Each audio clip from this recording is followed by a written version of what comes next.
Исәнмесез, Яңа Гасыр каналында Татарстан хәбәрләре студияда Илгиз Шәкуров бүген безнең тапшыруда. Тукай районында котышкыч фаҗига. Әле 3 көн элек кенә өйләнгән ир башта хатынын, аннары аның сеңлесен үтерүдә шикләнелә. Шул кадерле, әлисе өчендә, безнең өчендә бик кадерле бала юк. Соңыннан ул үзенә кул салган, дип фаразлыйлар. Тулырак Гөлнара Миңнеханова. Бу ялларда ковид йоктыручылар 3 тапкыр арткан. Бу нәрсә белән бәйле? Төп сәбәбе ул омикрон штаммы таралуы. Баш инфекционист фикере Фәйрүзә Мәҗитова әңгәмәсендә. Казан ишегаллары һәм юллар ничек чистартыла? Бөтен дороганы теле машина чистилеме? Әбенә кишире торган урынга бөтен карны үйеп куйганнар. Ни өчен халык канагать түгел? Техникалар ни кадәр күп чыккан? Барысы хакында тулырак Руслан Сидинов. Эш күп, белгечләр җитми. Бөтен Россия күләмендә ресурсларны изәләүче барлыгы 13 кына университет бар. Мәдәни мирас объектларын саклау буенча комитетның коллегиясендә нинди бурычлар куйдылар? Гөлнар Сәйфетдинова тыңлады. Ширбәт айы урынына җеназа Тукай районының Мәләкәс авылындагы котышкыч фаҗига турында бөтен ил күләмендә сөйлиләр. Тикшерүчеләр фикеренчә, биредә яшь ир-ат туйдан соң хатынын һәм аның туганнан туган сеңлесен үтергән. Аннары үз-үзенә кул сала диләр. Бүген яшьләрне соңгы юлга озаттылар. Туганнары сүзләренә караганда, алар бер-берсен бик яраткан. Шуңа ир белән хатынны янәшә җирләргә карар кылганнар. Тикшерүчеләр фикеренчә, үтерү бер-берсен күрә алмау сәбәпле килеп чыккан. Тулырак Гөлнара Миңнеханова. Котышкыч фаҗига әлеге йортта була. 23 гыйнвар көнне биредә 18 һәм 20 яшьлек 2 кызның мәетен табып алалар. Аңа кадәр туганнары һәм дуслары әле 3 көн генә өйләнешкән Алсу һәм Тимурның туйларын билгеләп үтә. 20 гыйнвар көнне яшьләр рәсми рәвештә үзләренең никах көнен теркәгәннәр. Никахларында утырдым бу баланы. Кутладым, ниттем, сокландык шул хәтле. Алсу Сабашникованың якыннары бу хәлгә һаман ышана алмый. Әле 3 көнлек кенә туганнары аның туенда йөргән. Бүген яшь парны соңгы юлга озаталар. Алсу турында әнисенең туган апасы ачык, игелекле бала иде дип искә ала. Ягымны әйбәт бала, шул хәтле кадерләп кенә карадык. Безнең нәселебездә кызлар әз булгач менә асы уйнанып. Алсу гаиләдә икенче бала булып туган, абыйсы бар. Элек кыз бөер авыруы белән ширләгән. Аны дәвалау өчен бөтен авыл белән акча да җыйганнар. Шундый трагический, шундый кыз. Шуны нидән үлемнән дә әйткәндәй алып калып, әнисе, әтисе безнең авыллар белән булышып. Алсу Мәләкәс урта мәктәбен тәмамлаган, рәсми рәвештә бер кайда да эшләмәгән. Күршеләре әйтүенчә, кыз маникюр ясаучы булып эшләгән. Яхшы укыды мәктәптә. Тормышта һәр вакыт тинак. Пөхтә кеше белән аралашкан булды. Тикшерүчеләр фаразы буенча әлеге канлы вакыйга яшь парларның бер-берсен күрә алмавы сәбәпле килеп чыккан. Якшәмбе иртәсендә туйга дип килгән кунаклар таралышкач, кияү хатынын һәм аның туганнан туган сеңлесен үтерә, соңыннан үзенә дә кул сала. На стоянке в Елабужском районе в автомобиле обнаружено тело. 25 яшьлек егетнең үле гәүдәсе Алабуга районында автомобиль эчендә табыла. Әлеге факт буенча Татарстан тикшерү комитеты тарафыннан 2 яки аннан да күбрәк кешене үтерү мәддәсе буенча җинаять эше кузгатылды. Тимур Прохоровның әтисе бу хәлгә һич тә ышана алмый. Алар берничә ел очрашып йөргәннән соң узган елны никах укыттылар. Матур гына яшәделәр. Быел туйлары булды ди. Алар бер-берсен бик яратты, ышанып табылмый. Фаҗигали үлем булуга карамастан ир белән хатынны бергә җирләделәр. Алсуның туганы 18 яшьлек сеңлесен Сабринаны туган шәһәрендә Ижауда соңгы юлга озаттылар. Тукай районыннан Гөлнара Миңнеханова, Александр Лихачев, Яңа Гасыр каналы. Ярчалының ГЭС бистәсендә яшәүче ир-ат ашыгыч ярдәм машинасы каршына куйган автомобилен алудан баш торды. Табибларны баласы авырый башлаган бер гаилә чакырткан була. Сабыйны хастаханәгә алып китәргә телиләр, әмма машина ишек алдыннан чыга алмый. Кире борылырга да мөмкинлек булмаган. Камачалаган машина хуҗасын ачыклап, юлны ачуын сорыйлар. Тик ул ишекне ябып куя. Хәзер бу очрак белән тикшерү комитеты кызыксынган. В дальнейшем мужчина отказался пождать дорогу. Ир-ат җиңел автомобилен башка урынга алып куюдан баш тарта. Нәтиҗәдә баланы хастаханәгә илтү өчен табибларга тагын бер ашыгыч ярдәм машинасын чакыртырга туры килгән. Шаһитлар әйтүенчә, медицина бригадасы шул рәвешле ишек алдында 40 минутлап торган. Әлеге очрак хәзер тикшерү комитеты контролендә. Булган хәлнең барлык нечкәлекләре ачыклана. Ашыгыш ярдәм машиналарын үткәрмәгән шоферларга 5000 сумга кадәр штраф яный, яки 1 елга машина йөртү хукукыннан мәхрүм итәргә мөмкиннәр. Моннан тыш табибларга комачаулаган очракта авыру үлә икән, 4 елга кадәр хөкем итү каралган. Закон машина йөртүчеләр белән ашыгыш ярдәм хезмәтләре арасындагы гаугалы хәлләрдән соң катгыйландырылды. Аларның берсе 2017 елда Камчатка краенда була. Ул чакта табиблар авыру янына вакытында барып җитә алмаганлыктан 21 яшьлек кеше үлә. Соңрак ашыгыш ярдәм күрсәтүчеләрне шитил машинасы шоферының тоткарлауы ачыклана. Бүген Рөстәм Миңнеханов эшлекле сәфәр белән Казакстанда иде. Бу аның быел беренче тапкыр чит илгә чыгуы. Эш сәфәренең азагында ул Казакстан президенты Касым-Жомарт Токаев белән очрашты. Рөстәм Миңнеханов очрашуны рәхмәт сүзләреннән башлый. Җитәкчеләр ике арадагы инвестиция планнарын тормышка ашыру, хезмәттәшлекне ныгыту турында сөйләште. Казакстан президенты сүзләренә караганда, Татарстан Россия белән киң кырлы мөнәсәбәтләрдә әһәмиятле урынны били. Илдәге барлык башка субъектлар арасында Татарстан икътисад, сәнәгать һәм технологияләр юнәлешендәге хезмәттәшлек дәрәҗәсе буенча лидер, диде Касым-Жомарт Токаев. Шулай ук ул Казакстанда хөкүмәт алышынса да, гамәлдәге багланышлар сакланачак, КАМАЗ белән Татнефть проектлары эшләячәк дип белдерде. Мы очень плотно поработали по тем проектам, которые реализуются. Вообще у нас длинная история наших отношений, много контактов, но мы сегодня рассмотрели несколько больших проектов, которые уже сегодня реализуются, и обсудили ряд перспективных направлений по логистике, по дальнейшему этапу мехобработки. Планов много, поддержка полная. Мы благодарим президента Республики Казахстан, премьер-министра, правительства, акимата. Везде есть полное понимание, и все проекты идут в штатном режиме. Татарстан делегациясенең эш сәфәре ике республика арасындагы хезмәттәшлекне тагын-да ныгытуга юнәлдерелә. Шул уңайдан Рөстәм Миңнеханов КАМАЗ заводының Казакстандагы эшчәнлеге белән таныша, яңа проектлар турында фикер алыша, сөйләшүләр уздыра. Делегация составында Татнефть оешмасы генераль директоры Наил Маганов һәм КАМАЗ җәмгыяте генераль директоры Сергей Кагогин да бар. Казакстандагы сәфәр Акмулладагы КАМАЗ автоүзәгеннән башлана. Рөстәм Миңнехановка яңартылган бинаны монтаж үзәген күрсәтәләр. Аны былтыр циклендергәннәр. Складның мәйданы зурайтылган. Быел исә техника төрен арттырырга җыйналар. Проектная мощность для 500 автомобилей. На текущий момент мы производим шасси как штау на заводе. Әлеге автоүзәк КАМАЗ оешмасының Казакстандагы бердән-бер компаниясе түгел. Моннан тыш Күкшәтау шәһәрендә уртак предприятие КАМАЗ инжиниринг оешмасы, автотехника һәм запас частьләр сата торган 28 объект һәм 18 хезмәт күрсәтү үзәге бар. КАМАЗ заводы Азия иленә тулы комплектлы автомобильләрдә машинаны биредә җыю өчен детальләрдә җибәрә. Татарстан КАМАЗлары Казакстандагы йөк машиналары базарының яртысын диярлек алып тора. Гарантии автомобиля очень хорошие. Вот в Казахстане эту схему надо запустить. В первую очередь для государственных структур. Они нужны для жилищно-коммунального. Подметалки, эти. Что им и будет? Отремонтировал, запустил.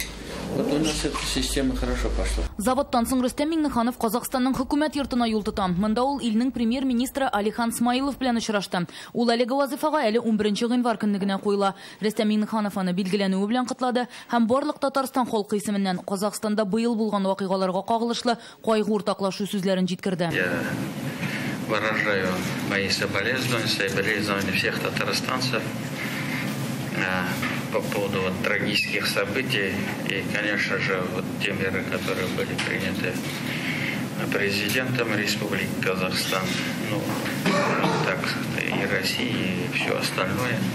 И мы сами сегодня убедились, что настрой стабильный, позитивный, и нет никакого сомнения, что движение вперед и те задачи, которые поставлены руководством Казахстана, будут реализованы. Казахстан Татарстанның иң мөһим чит ил партнерларының берсе. Узган елның 9 ае эчендә Татарстан белән Казахстан арасындагы товар әйләнеше 441 миллион сумны тәшкил иткән. Хезмәттәшлек энергетика, сәнәгать, газ мотор ягулыгы, авыл хуҗалыгы, нефть химиясе өлкәсендә алып барыла. Наши отношения, они особые. традиционная близость и языка, и культур, и религии. Это тоже накладывает. Республика Татарстан один из таких промышленно развитых субъектов, и мы искренне хотим расширить наше присутствие и в то же время активно ищем те возможности, которые дадут возможность вхождения казахстанского бизнеса в Россию через нашу республику. Республика Татарстан занимает особое место. Татарстан Россия белән хезмәттәшлек итү юнәлешендә зур урын алып тора. Безнең элемтәләр урнаштыру өчен мөмкинлекләр күп. Якын киләчәктә ике арадагы товар әйләнешен 1 миллиард сумга кадәр җиткерербез дип ышанам. Хәзерге вакытта Костанай шәһәрендә КАМАЗ җәмгыятенең йөк машиналары өчен компонентлар ясый торган һәм чуеннан кыеп җитештерү заводлары төзәләр. Караганда шәһәрендә Татнефть белән Әллүр компанияләр төркеменең уртак шиналар җитештерү заводы төзеләчәк. Казахстаннан Рания Абдрахманова, Яңа Гасыр каналы. Бу ике көндә Россиядә коронавирус юктыручылар саны рекордлы рәвештә артты. Соңгы тәүлектә илдә 65 меңнән артык кеше авырый башлаган. Узган җомгада 49 мең иде. Мәскәүдә 20 меңгә якын очрак теркәлгән. Санкт-Петербургта 8 меңнән артык. Күрше Самара өлкәсендә бер тәүлектә 1192 кешегә ковид диагнозы куелган. Татарстанда әле җомга көннегенә авыручылар саны 114 кеше булса, кичә 200дән артты, бүген 300гә якынлаша. Коронавирус республиканың барлык районнарына диярлек тарала. Соңгы тәүлектә Казанда 126, Яршаллыда 46, Яшел Үзәндә 20 очрак теркәлгән. Шуңа бәйле рәвештә төбәктә йогышлы авырулар госпитальләрен кабат ача башладылар. Бүгеннән республика клиник хастаханәсе яңадан ковид билгеләре булган пациентларны кабул итә. Узган тәүлектә Татарстанда бары тик 4000 кеше вакцина ясаткан. Авыручыларның кинәт артып китүен белгечләр омикрон килүе белән аңлата. Яңа штамның симптомнары нинди? Вирус юктырмас өчен үзеңне ничек сакларга? Татарстан сәламәтлек саклау министрлыгының баш инфекционисты белән Фәйрүзә Мәҗитова әңгәмә кырды. Халис Иванович, исәнмесез? Берликин. Статистика буенча без авыручылар артуын күзәтәбез. Әгәр җомга 14 кеше коронавирусын юктырган булса, бүген инде 3 тапкыр артып 300гә җитә. Моның сәбәпләре нәрсәдә? Иң төп сәбәбе омикрон штаммы таралу. Декабрь айында Европа илләрендә бу штамм омикрон тарала башлады. Январь айында дәвам итте процесс һәм ниһаять безнең илгә дә килде бу штамм омикрон һәм бик тиз тарала башлады бөтен ил буенча. Омикронның менә беренче симптомнары нинди? Гриппка бик охшаган, температура югары күтәрелә, җиткерү күзәтәбез, тамак авырта башлый. Өлкәннәр генә түгел, балалар да күп авырый. Хәзер ашыгыч ярдәмне нәкъ менә балаларга чакыру очраклары арткан. Әти-әниләр әйтүенчә, хәзер балаларда бернинди симптомнарсыз температура кинәт күтәрелә. Аннан соң тамак авырта башлый, аннан соң борын йомшара. Элек киресенчә иде, баштан тамак авырта башлый, аннан соң температура. Менә бу эзлеклелек бозылу, бу яңа штамм белән бәйлеме? Менә бу штамм омикрон килгәч, без күзәтәбез менә бу билгеләрнең азрак үзгәрү. Юк, менә бу ис югалту, там югалту, юк иш китү, менә бу диарея, күбрәк күзәтәбез гриппка охшаган билгеләрне. Халис Иванович, менә бу фотога игътибар итегез әле. Моны безнең хезмәттәшебез бүген төшереп җибәрде. Бу хастаханәләрдә шундый зур чиратлар турында сөйли. Сез хәзерге вакытта халыкның табибларга күбрәк мөрәҗәгать иткәнен раслыйсызмы? Әйтик, менә яу көннәрдә 200гә кадәр менә бу мөрәҗәгать итү күзәтелде. Безнең хастаханәдә генә.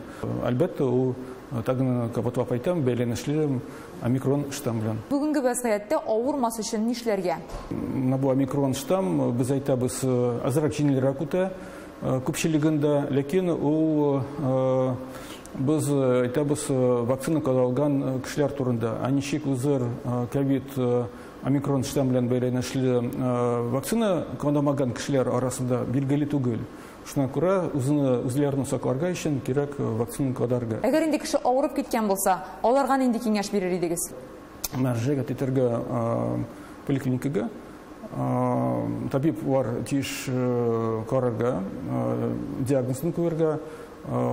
Анларга кирәк булдырамы шул кеше иде, менә бу чирне кишергә, я кирәк хастаханәгә салырга.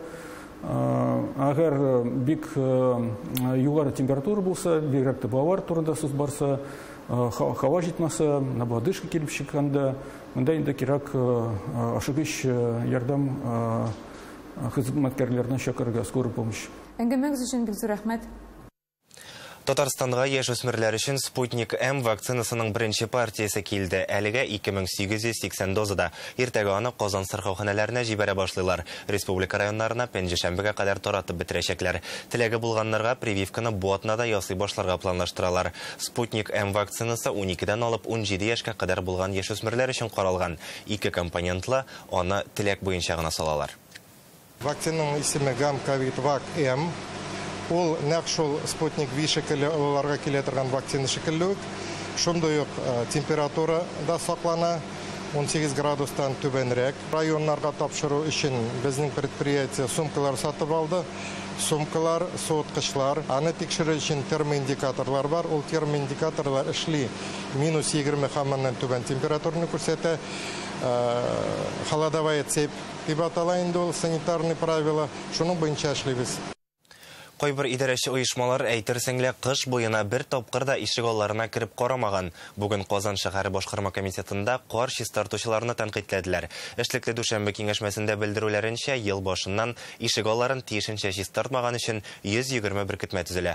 Халык аеруча тротуарлар, тукталышлар торышыннан канәгать түгел. Узган шимбәдә Рөстәм Миңнеханов әлеге проблемалар буенча зарланучылар 5 тапкырга артканлыгы турында җиткергән иде. Шелтә алганнан соң үзгәреш бармы? Руслан Хөснетдинов Казан урамнарын урады. Бу Казанның социалистик урамы биридә яшәүчеләр машиналарын кую өчен үзләре көрәкләр алып карны чистартканы инде. 3 катлы йортның түбәсенә бөтенләй менә алмыйбыз диләр. Кар баскан, бик тә куркыта диләр. Әлфия Лутфуллина кышын кирәк урынга барып җитү Сират күперен кишүгә тиңди. Менә мин буны онкология барды, мен 6-нчы яртыда мин остановкадайым. Мен центральный дорогадан бардым. Менә бөтен дороганы дилә машина чистилеме? Ә менә кеше йөри торган урынга бөтен карны өеп куйганнар. Анда бит әле ярый, монда төрле кеше йөри, анда больнойлар йөри, анда вообще йөри торган түгел. И в магазин ходить, маленький трактор вот ездил, сейчас не ездит топчем. Казанда ел башыннан ишек алларын һәм шәһәр юлларын начар чистартуның 127 очрагы теркәлгән. Санга сукмаучыларны 500 мең сумга кадәр штраф көтә. Согласно правил благоустройства, в первую очередь. Кагыйдә буенча кар яуганнан соң башта беренче категорияле юллар чистартыла, тик без еш кына начар җыештырылу сәбәпле уң як полосадан хәрәкәт итеп булмавын күрәбез. Ә бу җәмәгать транспорт өчен каралган. Квартал эчендәге юллар да канәгатьләнерлек түгел. Иң күп моңзарлар тротуар, тукталыш һәм юл кишүләренең торышына бәйле. Быелгы кыш явым төшемнәргә бай. Гыйнварда гына да карның 2 айлык нормасы яуган. Бүген башкарма комитетта башкала юлларын ашыгыч төстә тәртипкә китерергә куштылар. Кайбер ишек алларына идарәче оешмалар кыш буена бер тапкырда кермәгән кебек. Шундый фикер туа. Район хакимиятләренә, торак коммуналь комитетларына мөрәҗәгать итәм. Халыкның сабырлыгын сынамагыз. Бу атнада карны тулысынча түгеп бетерергә кирәк. Вакытында ишек алларының чистартылмауы урам сөбрүчеләренең җитмәвенә бәйле. Кадрлар кытлыгын хезмәт хакын арттырып хәл итәргә уйлыйлар. Кеше җитмәгәч, әле эшләре бер генә сменада оештырылган. 8-нче ярдан бирле көн саен 2-нче числога чыккан эшләргә менә. Номерлы яткан югалы. Чистарта бетереп булмый. Менә бу урамны ягышмасам 6-нчы 7-нче тапкырны чистартабыз инде. Менә халык әйткән чистартылар дип. Ике көнлек хөкүмәт йортында узган киңәшмәдә әлеге проблемага Рөстәм Миңнеханов аерым тукталган иде. Кышын социаль челтәрләрдә мөрәҗәгатьләр калдыручылар 5 тапкырга арткан. Шуның һәр икенчесе кардан чистартуга кагыла. Аеруча зур шәһәрләрдә техника җитешми. Президент магистральләрне генә түгел, ишек алларында тәртиптә тотуны йөкләде. Школьные маршруты, обеспечение проезда для спецтехники, коммунальной техники, особенно для служб МЧС, для санитарного транспорта. Эти вопросы должны быть на контроле. Прошу коллег на местах, руководителей муниципалитетов, но и Минтранс, потому что вот по дорогам, конечно, задействовать, может быть, при необходимости ту технику, которая есть у наших дорожников. Хәзер башкала урамнарын чистартуга бөтен көч юнәлтелгән. Казанда узган тәүлектә генә 16 мең тонна кар чыгарга өлгерәләр. Руслан Хөснетдинов, Алмаз Зиятдинов, Яңа Гасыр каналы. Сук байетләрнең кешеләргә ташлану очраклары арту сәбәпле Россиянең тикшерү комитеты рәисе Александр Бастрыкин законнарны үзгәртү буенча тәкъдимнәр әзерләргә кушкан. Әле шимбә көнне Байкал аръягындагы бер авылда этләр 7 яшьлек кызга һөҗүм итә. Аның теткәләнгән гәүдәсен кырдан табып алалар. Моңа охшаш хәл Татарстанда да булган иде. Узган елның апрелендә Осинова бистәсендә сук байетләр мәктәптән кайтучы 10 яшьлек малайга ташланды. Бәхеткә бала исән калды. Биектау районының Шигали авылында яшәүче ирдә этләрдән зыян күреп хастаханәгә эләгә. Чистай һәм Әгерҗе районнарында да мондый очраклар булды. Тикшерү комитетындагылар фикеренчә, проблемага федераль дәрәҗәдә тиешле игътибар бирелми, ә кайбер муниципаль җитәкчеләр мәсьәләгә салкын карый. Тикшерүчеләр мондый фаҗигаләр булмасын өчен контроль һәм җаваплылыкны арттырырга кирәк дип саный. Моңарчы хөкем ителгән булган кеше мәдәният идарәсе башлыгы итеп куелган. Бу законлымы? Тукай районында хәзер прокуратура шуны тикшерә. Моның турында Реальное время интернет-газетасыннан укыгыз. Бүген Казанга эшлекле сәфәр белән Пермь губернаторы Дмитрий Махонин җитәкчелегендәге делегация килде. Алар идея технопаркын карады. 15 ел эчендә бу технопаркта 8500-дән артык эш урыны булдырылган. 550 резидент компания урнашкан. Шуның берсе Эйдос медицина оешмасы. Дмитрий Махонинга югары технологияле медицина симуляторларын күрсәттеләр. Биредә заманча белем бирү стандартларына җавап бирә торган 20-дән артык төр продукция җитештерелә. Кешенең роботлаштырылган күчерелмәсе уку йортларында һәм медицина үзәкләрендә кулланыла. Алар аша төрле авыруларны өйрәнергә һәм нинди ысуллар кулланганда нәтиҗәсе күбрәк булуын белергә мөмкин. Кунакларны коронавирусны ачыклаучы биредә җитештерелгән экспресс-тестлар кызыксындырды. Оешмада коронавирусны 30 минутта ачыклаучы экспресс-тестларның механик өлеше эшләнә. Алар инде бөтен дөньяга таратылды. Шереметьево аэропортында кулланыла. Хуҗасыз әмма тарихи әһәмияткә ия булган борынгы йортларны исәпкә алып булмый, төзекләндерү эшләрен башкару өчен белгечләр җитми. Бу проблемалар хакында бүген республиканың мәдәни мирас объектларын саклау комитетының еллык коллегиясе утырышында фикер алыштылар. Мәдәни мирас һәйкәлләрен сүтә башлау, эшләрне рөхсәтсез алып бару, корылмаларны тиешенчә сакламаган өчен нибары 3,5 миллион сум штраф салынган. Ни өчен борынгы йортларны саклау һаман да проблема булып кала бирә? Фикерләрне Гөлназ Сайфетдинова тыңлады. Мониторили объекты культурного наследия. Сөембике манарасы һәм Бакировлар утары. Лазерлы скан белән бу ике һәйкәлнең электрон паспорты булдырылган. Корылмалардагы йөзләгән миллион нукта барлана. Мондый рәсемгә таянып, алга таба югалган элементларны да тургызырга мөмкин булачак. Мәдәни мирасны цифрлаштыру әлегә башлана гына, ә бүгенгә төп бурыч булганны саклау. После получения информации о том, что вырубается, как говорится, на корню наша история, мы незамедлительно приостановили все работы. Коллегиядә Иван Гущин узган ел Югарыслан районында шау-шу уяткан хәлне искә төшерә. Нарышкин Паулучи утарындагы бер гасырлык агачларны кисәләр. Халык буданлыклы урынына исән калган юкә бакчасын район балансына кайтаруны сорый. Хәзер монда кисәргә дә, төзергә дә ярамый. Объект дәүләт сагына алынды. Паркны мәдәни мирас объектларының бердәм реестрына кертү өчен быел тарихи экспертиза үткәреләчәк. Получают охранный статус. 2021дә республиканың 3 районы Яшел Үзән, Әтнә, Питрәч бердәм мәгълүмати ресурс булдыру буенча тәҗрибә проектында катнашты. 105 мәдәни мирас объекты буенча эш бара. Реализация экспериментов скрыла Бу тәҗрибә кайбер проблемаларны ачып салды. Корылмалар кадастр исәбенә куелмаган, хуҗалары юк. Шуңа да хәзерге вакытта объектны идентификацияләп булмый. Мондый корылмалар һәр муниципалитетта диярлек бар. Кадастр эшләрен финанслау авыр барса да, бу эшнең җирле үзләре бурычы икәнен онытмаска кирәк. Узган ел 20 объект яңа ачыкланган мәдәни мирас исемлегенә кертелгән. Шуларның 14-е археология һәйкәле, 6-сын М12 трассасын төзү эшләре барышында табалар. Башкарылган эшләрдән иң кулачлылары Казан Изгана иконасы соборы тургызылды. Балык бистәсе районының Олы Елга авылында агач архитектура һәйкәле булган мәчет кабат үз ишекләрен ачты. Бу эшләр барышында югары квалификацияле кадрлар җитмәү мәсьәләсе ачыклана. Реставраторларны ил буенча нибары 13 университетта әзерлиләр. Казандагы уку йортында елына 20ләп белгеч укып чыга. Беренче, бакалаврлар реставраторларның санын арттырырга. Иң тышлы вариант монда максатчан укыту. Татарстанда бүген 8 музей-заповедник, 3 ЮНЕСКО һәйкәле һәм бүген һәр бер муниципалитетка реставрация өлкәсендә белгеч кирәк. Шуның өчен 20-25 кешедән торган максатчан төркем формалаштыру керек. Февраль айында башкалада мирас фәнни укыту үзәге дә ачылырга тиеш. Говоря о подготовке специалистов. Белгечләр әзерләү мәсьәләсен яхшылап уйларга кирәк, аңлап эш итәргә кирәк, баланс булырга тиеш. Аларны каян, ничек эшкә урнаштырабыз, нинди объектларда эшләячәкләр, инвесторлар, төзелеш оешмалары да ул белгечләр белән элемтәдә эшләргә тиеш. Быел да республикада шактый объектларда төзекләндерү эшләре алып барылачак.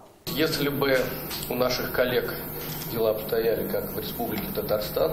Әгәр дә безнең хезмәттәшләребез Татарстандагы кебек эшләсә, округ өчен бу бик яхшы күрсәткеч булыр иде. Һәр елны республикада мәдәни мирасын саклау буенча зур эш башкарыла. Татарстан җитәкчелегенең моңа җитди каравы да сөендерә.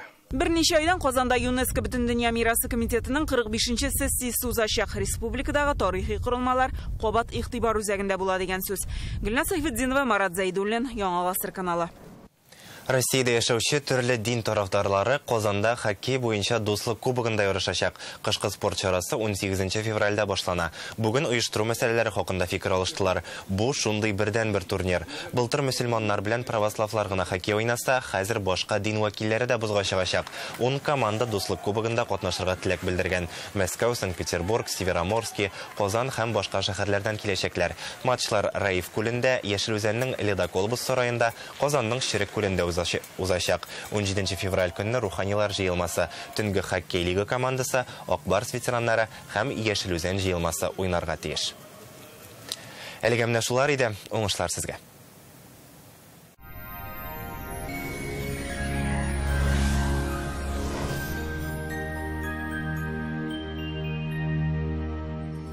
Исәнмесез, эфирда һава торышы чыгарылышы сүзне ганәчнең мәгълүматыннан башлыйбыз. Кухня гарнитурасы яки шкаф купемы Данил Мастердан кичектереп теләү шарты белән икесен дә алырга була. 260-766 номерына шалтыратып заказ бирегез һәм ел дәвамында өстәмә чыгымнарсыз өлешләп түләрсез. Яндекс погода мәгълүматы буенча көньяк көнчыгышта Бөгелмә Балазнагы Әлмәттә аязучан болытлы көн 13 градус салкын. Төньяк көнчыгышта Түбән Кама, Яршалы, Алабугада болытлы температура 14 градус. Төньякта Актаныш, Әгерҗе, Менделеевскида явым-төшемсез 13 градус салкын. Төньяк көнбатышта Арча, Кукмара, Балтачта кар көтелми, температура 14 градус. Булгар-Буа, Чүпрәлдә болытлы көн 13 градус салкын. Чистая Нурлатмавада, Чирмешәндә аяз көн 15 градус салкын. Юлларда бозлаук, сак булыгыз. Доктор Оз федераль шелтәрнең медицина үзәге сезгә операциясыз һәм авыртусыз умыртка баганасы һәм буыннар белән булган проблеманы хәл итүдә ярдәм итә. 12 ел дәвамында Россиянең 10 шәһәрендә клиника табиблары ярдәмендә 70 меңгә якын операцияның кирәге калмый. Арка урта, димәк доктор Оста дәвалауны башларга вакыт җитте. Скальпель һәм дарулар урынына өр-яңа технологияләр. Хәрәкәтне яхшырту, авыртуны басар өчен шартлар тудыра. Хәтта бүсер дә эзсез югала. Доктор Ост, умыртка баганасын дәвалау буенча яхшы клиника. Санчи Кытай традицион медицинасының хәзинәсе, энергия бирә, иммунитетны ныгыта, йокы сыйфатын яхшырта, хәл кертә, арганлыкны бетерә. Санчи энергия һәм озын гомер чыганагы Фармлент аптекаларыннан сорагыз. Белешмәләр өчен телефон 8927 236 71 75. Мәркәзебез Казанда болытлы көн, явым-төшемнәр көтелми, көндез 11-13 градус салкын, җил төньяктан уртача тизлектә, атмосфера басымы төркемеш баганасының 763 мм тәшкил итә, һаваның чагыштырмача дымлылыгы 86%, җирнең магнит кырытыныш. Һава торыш турында әлегә менә шулар иде, безнең каналда калыгыз.